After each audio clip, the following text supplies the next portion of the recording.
Hello అండి, నమస్తే. Welcome back to Raji my sweet home.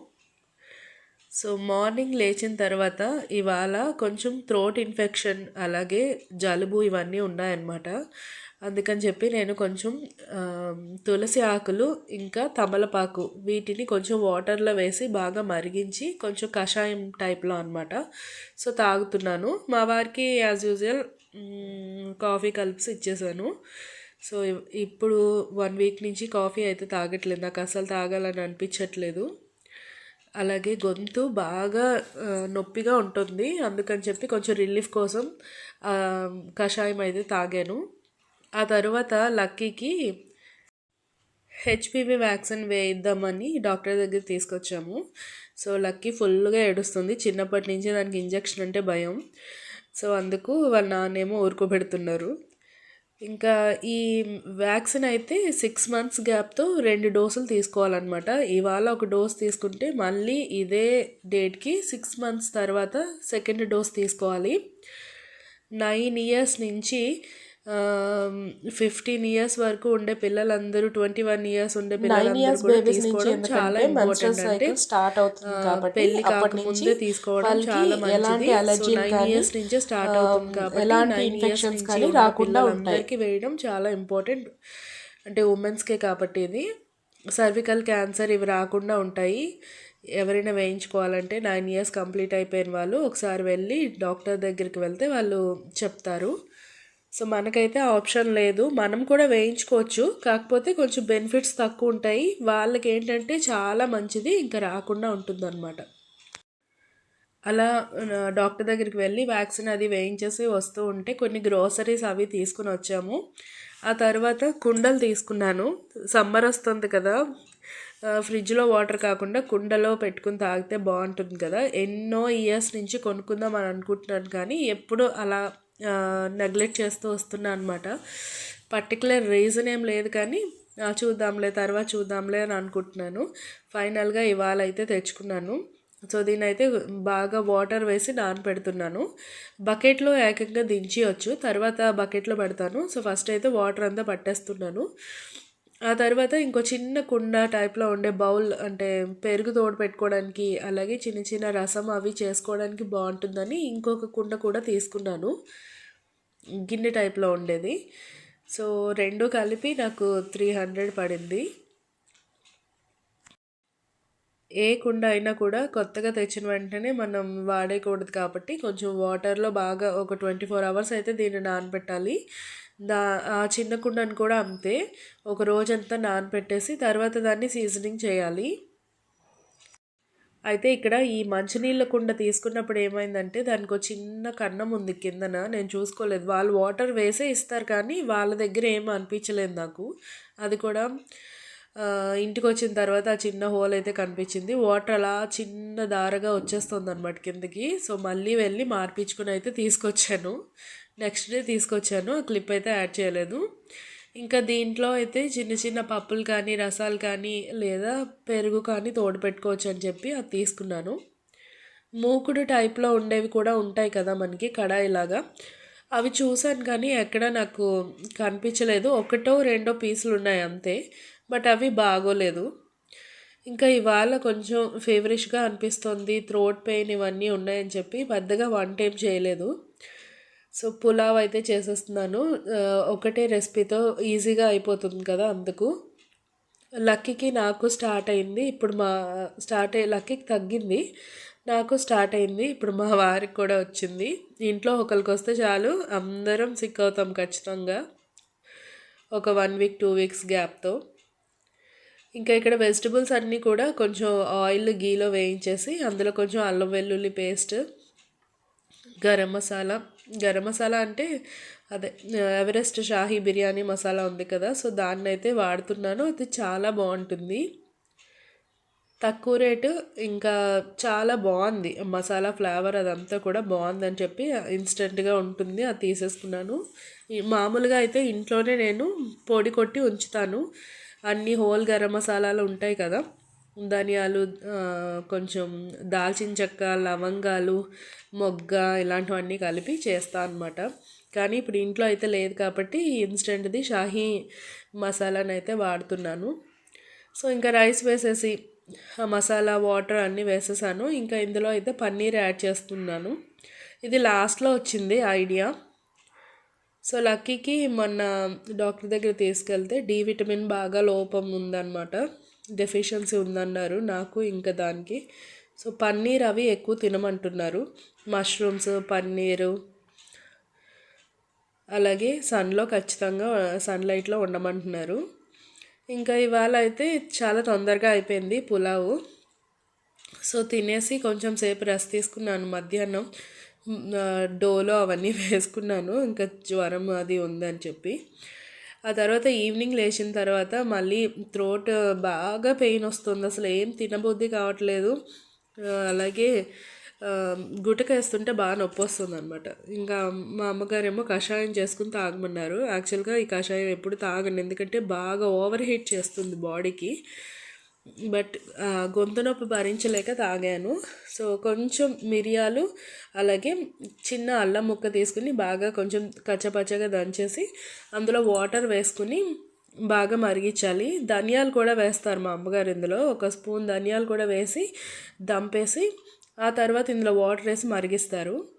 అలాగే చిన్నప్పుడు ఈ కషాయం మేము తాగలేమని చెప్పి చిన్న బెల్లం ముక్క కూడా వేసి కొంచెం లైట్గా పాలు కూడా వేసి ఇచ్చేవారు అనమాట, అంటే వైట్గా కనిపిస్తే తాగుతామని. ఇప్పుడైతే నేను పాలు ఏమీ యాడ్ చేయలేదు, కానీ బెల్లం ముక్క అయితే యాడ్ చేస్తున్నాను, ఎందుకంటే ఆ ఘాటు తాగడం చాలా కష్టం అనమాట. బెల్లం చిన్నది వేసుకుంటే కొంచెం బ్యాలెన్స్ అవుతుంది టేస్ట్ అది. సో ఈ కషాయం అయితే నేను తాగుతున్నాను. తాగిన వెంటనే నాకు వామిటింగ్ అయిపోయింది. సో ఇంకా తర్వాత మా అపార్ట్మెంట్లో బ్లాక్స్ ఉంటాయన్నమాట, ఏబీసీ అని చెప్పి. సో సి బ్లాక్లో ఒకళ్ళ బర్త్డే ఉంది, పాప బర్త్డే. సో లక్కీని పిలిచారు. ఇక్కడ ఈ అపార్ట్మెంట్కి వచ్చిన తర్వాత ఏంటంటే బర్త్డేస్ అవుతూ ఉంటే పెద్దవాళ్ళు కూడా జాయిన్ అవుతారనమాట, చిన్నపిల్లలతో పాటు పేరెంట్స్ కూడా ఖచ్చితంగా వస్తారు. నేను 1-2 పార్టీస్కి అయితే అటెండ్ అవ్వలేదు నేను, కానీ వాళ్ళేమో రమ్య గారు రాలేదు అని అంటున్నారు. సో లక్కీ అయితే అందరు పేరెంట్స్ వస్తున్నారు, నువ్వు మాత్రం రావెందుకు అని అంటే సరేలే వస్తా పదా అని చెప్పి. ఇవాళ అయితే కొంచెం జ్వరంగా ఉంది కాబట్టి వెళ్ళకూడదని అనుకున్నా, కానీ లక్కీ బాగా అల్లరి చేసింది, రావాలి వెళ్ళాలి పదా అని చెప్పి. అందుకు దాంతోపాటు వెళ్ళాను. సో వెళ్ళినందుకు అందరినీ కలిసి కొంచెం సేపు రిఫ్రెష్ అయిందనమాట మైండ్. లేకపోతే అలా జ్వరంగా ఉంది అని చెప్పి ఇంట్లో అలా ఉండిపోయి కొంచెం ఆ ఫీలింగ్లో ఉన్నాను కదా. సో బయటకు వస్తే కొంచెం రిఫ్రెష్ అనిపించింది, అందరితోటి కలవడం బాగుంది. సో ముఖ్యంగా లక్కీ హ్యాపీ అయితే నేను హ్యాపీ కాబట్టి దానికోసం వెళ్ళాను.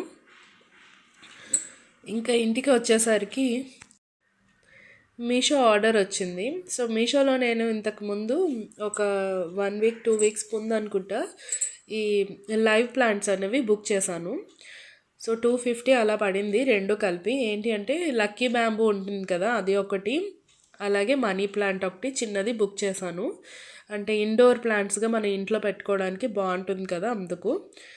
ఈ మనీ ప్లాంట్కి వాడు సాయిల్ అయితే ఇచ్చాడు. బ్యాంబూ ప్లాంట్కి అయితే సాయిల్ అవసరం లేదు, వాటర్లో పెట్టాలి కాబట్టి ఈ లక్కీ బ్యాంబూని అయితే కొంచెం వాటర్ వేసేసి అందులో పెట్టాను. లైవ్ ప్లాంట్స్ ఎలా వస్తాయో ఏంటో అని భయపడ్డాను, రివ్యూస్ చూసే తీసుకున్నాను. రివ్యూస్ అన్నీ మంచిగా ఉన్నాయి. సో తీసుకున్న తర్వాత నాకు చాలా హ్యాపీ అనిపించింది, మంచి కండిషన్లో మొక్కలైతే నా చేతికి వచ్చాయి. ఇంకా తర్వాత నైట్ డిన్నర్లోకి చపాతీ చేద్దాం అనుకుంటున్నాను. బయట ఆర్డర్ చేసుకోవచ్చు, కానీ ఎందుకో బయట ఎందుకులే ఇప్పుడు ఒంట్లో బాగాలేనప్పుడు అసలు అని చెప్పేసి ఆగిపోయాము. ఇంకా ఈజీగా అయిపోయేది మనకి చపాతీ కర్రీ కాబట్టి అది చేస్తున్నాను. రైస్ అయితే నాకు అస్సలు వెళ్ళట్లేదు. ఈ చపాతీ కూడా ఒకటే తిన్నాను, అసలు తినాలనిపించట్లేదు. కానీ లక్కీ కోసం ఇంకా మా వారి కోసం చేశాను అనమాట. ఆయన నాకు బాగా హెల్ప్ చేశారు, పాలకూర అదంతా క్లీన్ చేసి ఇచ్చారు. ఇంకా తర్వాత కర్రీ అయితే నేను మీ అందరికీ తెలుసు, బట్ చిన్నగా షేర్ చేసేస్తాను.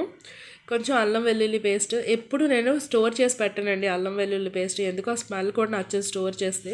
మా ఇంట్లో ఎక్కువ వాడం, ఏదో చాలా రేర్గా వాడతాను కానీ ఎక్కువ వాడడం అనమాట, పులావుల్లో ఏదైనా మసాలా కూరలోనూ. సో అల్లం వెల్లుల్లి కొంచెం కచ్చపచ్చగా దంచి పెట్టాను. ఆ తర్వాత కొంచెం పాలకూర అది కూడా రెడీ చేసి పెట్టాను. ఆలు కట్ చేసి పెట్టుకోవాలి. తర్వాత ఫస్ట్ అయితే కొంచెం ఆయిల్ వేసేసుకుని అందులో పోపు వేసుకోవాలి. ఆవాలు, జీలకర్ర, ఇంకేం అవసరం లేదు. కరివేపాకు, పచ్చిమిర్చి, ఉల్లిపాయల ముక్కలు వేసాను. అలాగే అల్లం వెల్లుల్లి పేస్ట్ కూడా వేసేసాను. ఇవన్నీ బాగా మిక్స్ చేసుకోవాలి, అంటే బాగా వేయించుకోవాలి ఒక 2 నిమిషాలు. ఉల్లిపాయలు మరీ ఎర్రగా అవసరం లేదు, ఎందుకంటే మళ్ళీ నల్లగా అయిపోతాయి తర్వాత బాగా వేగిపోతే. సో కొంచెం ట్రాన్స్పరెంట్గా అయ్యే వరకు వేయించుకుని ఆ తర్వాత అందులోని ఆలు వేసేసాను. ఇప్పుడు ఇందులో ఉప్పు, పసుపు వేసేసుకుని కొంచెం వాటర్ వేసుకుని మగ్గించుకోవాలి. ఈ కర్రీ ఏంటంటే చాలా ఈజీ, ఇంకా చాలా తొందరగా అయిపోతుంది, హెల్దీ కూడా.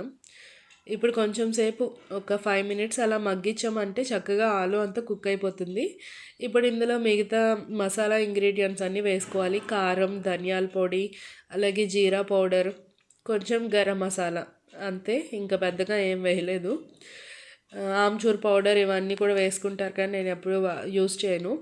సో తర్వాత అందులోని పాలకూర వేసేసాను. కొంచెం మనకి హాఫ్ బాల్ అయిన తర్వాతే వేసుకోవాలి, ఫస్ట్ వేస్తే ముద్ద అయిపోతుంది, మామూలుగానే ముద్ద అయిపోతుంది. సో ఇప్పుడు పాలకూరని కూడా యాడ్ చేసేసి ఇంకో 2 నిమిషాలు మగ్గించి స్టవ్ అయితే ఆఫ్ చేసేసాను.